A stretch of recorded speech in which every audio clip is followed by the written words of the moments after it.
to take questions on behalf of these 139 members of Parliament who are here. And for the record, the 23 who are not here and who endorsed the statement. Some came in the morning and went for other responsibilities. Others went for responsibilities in their counties, like the Mandera team, who have a security meeting at back home.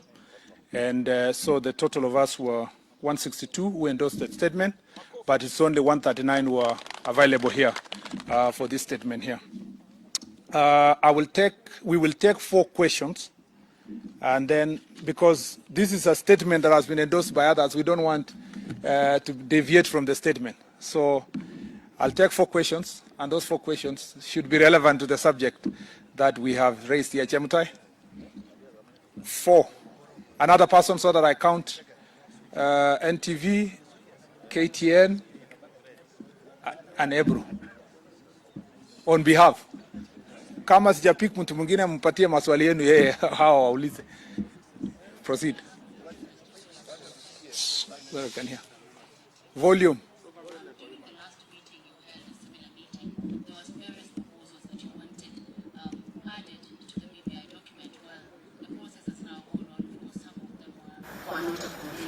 And now with the process having moved to the assemblies, my question would have been to the Deputy President himself. What is your message to the county assemblies that are leaning towards you, the MCAs as they go to vote? Should they support it? Should they reject it, even as you continue to agitate for multiple church referendums? Thank you. Second question. Good afternoon, Majority. Good afternoon. Karim. My name is Kennedy Moredi. Of course, we know you, Moredi. Proceed. You seem to be popular behind here. Now, on the question on the allegations that have been raised with regards to the attempts on all of you, and most likely, and also the Deputy President.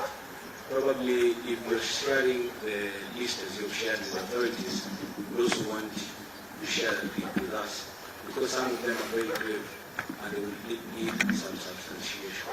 Thank you. On the security issues. Okay. Eliphas? My name is Jeff Kirui, sorry.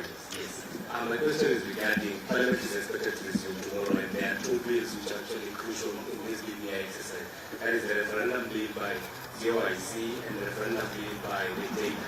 What exactly is your position on those 2 bills moving forward? What is your position now that you say that you're going to focus on bills that are relevant to the common knowledge? The last one.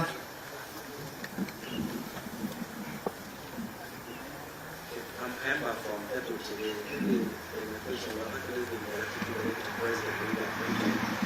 Maybe it's about the security question, and you never actually come out in public and think that your life is in danger. Really, I wish that you guys tell the Kenyans whether indeed your life is in danger or not. And then also, as the Parliament resumes tomorrow, it is alleged that the guy member of Parliament is planning to move a motion to impeach you. Are you ready to bite the bullet? Okay, thank you. I will group these questions into 3. There is the question of BBI, which Honorable Duale will respond. There is the question of security, generally for security, the 2 questions on security from Muredi and Kayemba, and will be answered by Senator Susan. I'll leave Duale to be the last one. Wait, hold on, Senator, Leader Majority. Yeah, you'll be the last one. And then the question of impeachment will be answered by Linturi, and I'll start with that one. Linturi, please.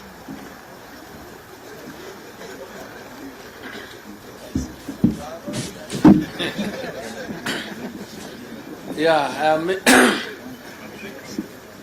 let me say I'm really surprised to hear that there is that intention to impeach the Deputy President. I'm saying I'm really surprised to hear that there is somebody who wants to bring an impeachment motion against the President. And if what I've been reading is something to go by, is a motion that is being brought by even a member from from a party that I think is ANC, if I'm not wrong, if my memory serves me right. But I think the most important thing is, we want to say is let's not be so much speculative. That matter did not come as an agenda for discussion. I think the best thing to do, how to approach the matter is, we'll have to wait. If there is anybody who wants to bring it, let him bring it on. And I think when it finds its way on the floor of the House, then the members of Parliament will deal with it as at that time. So for now, I don't think it's anything that really worries us as a caucus or as a team. Thank you. On the question of security, I will request Honorable Alice Waume to respond.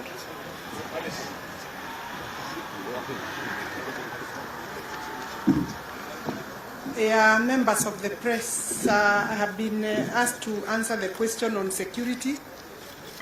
You know, we have said in the statement that the members' security, many members of Parliament have had their security withdrawn. That, of course, answers to the vulnerability of members if we are going for meetings without security.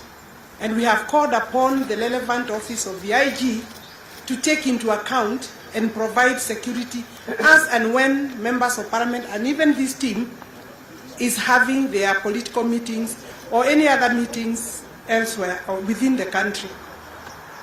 We've also asked that the police to be sent, the security assigned to those meetings be designated and have the relevant uniform and their numbers properly identified for purposes of accountability. The last one is the names. You are asking for the names of the people who may have been assigned some of the duties.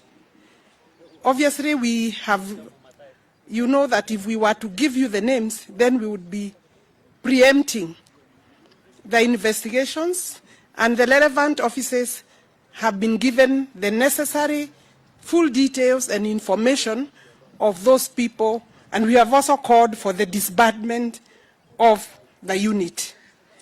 I think that has been answered, including the security of His Excellency the Deputy President.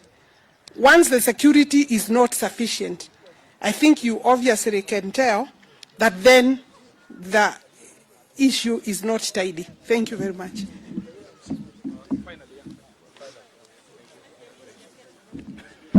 I have two issues, or three issues to answer. One, let me help my brother Linturi on the matter of impeachment.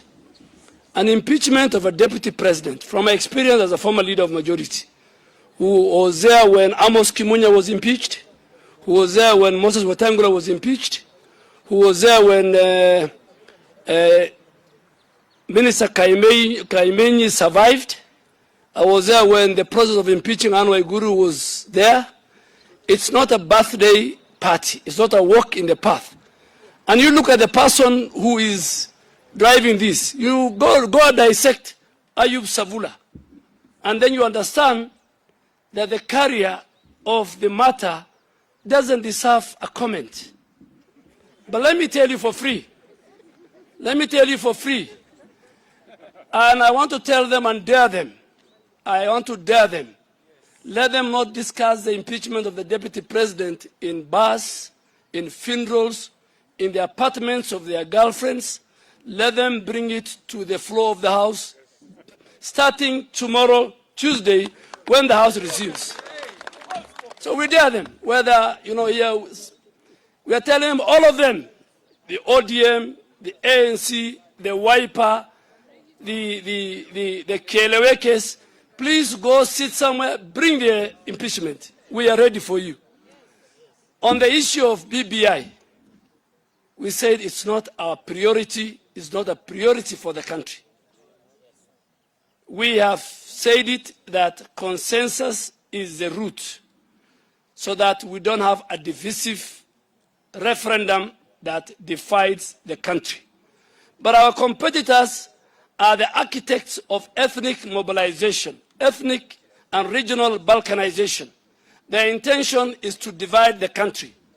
And we are telling them, whether you bribe the MCS, whether you do it, ultimately, and that's why it's called a popular initiative under Article 250, I think, 1 of the Constitution. It is popular initiative because it belongs to the people. It doesn't belong to IBC, it doesn't belong to the MCS, and we are saying, if worst come to the worst, give the people of Kenya their democratic right to choose from the menu that the people of northern Kenya can choose, the people of Mount Kenya can choose, the people of Nairobi can choose, the people of the Rift and Western and Nyanza can choose. Do not force people on an item that they have a constitutional right, which is called a popular initiative. I think the final question was on the bills before the House. There are two bills before the House on referendum law. One is with the COIC, chaired by Honorable Kioni, and the other one is with the JLAC, chaired by Honorable Muturi Kigano. The Speaker made a communication that ultimately he doesn't want to have two parallel bills. So when we go back, that is a function of the House Business Committee, that's a function of the committees. When those bills come to the floor of the House,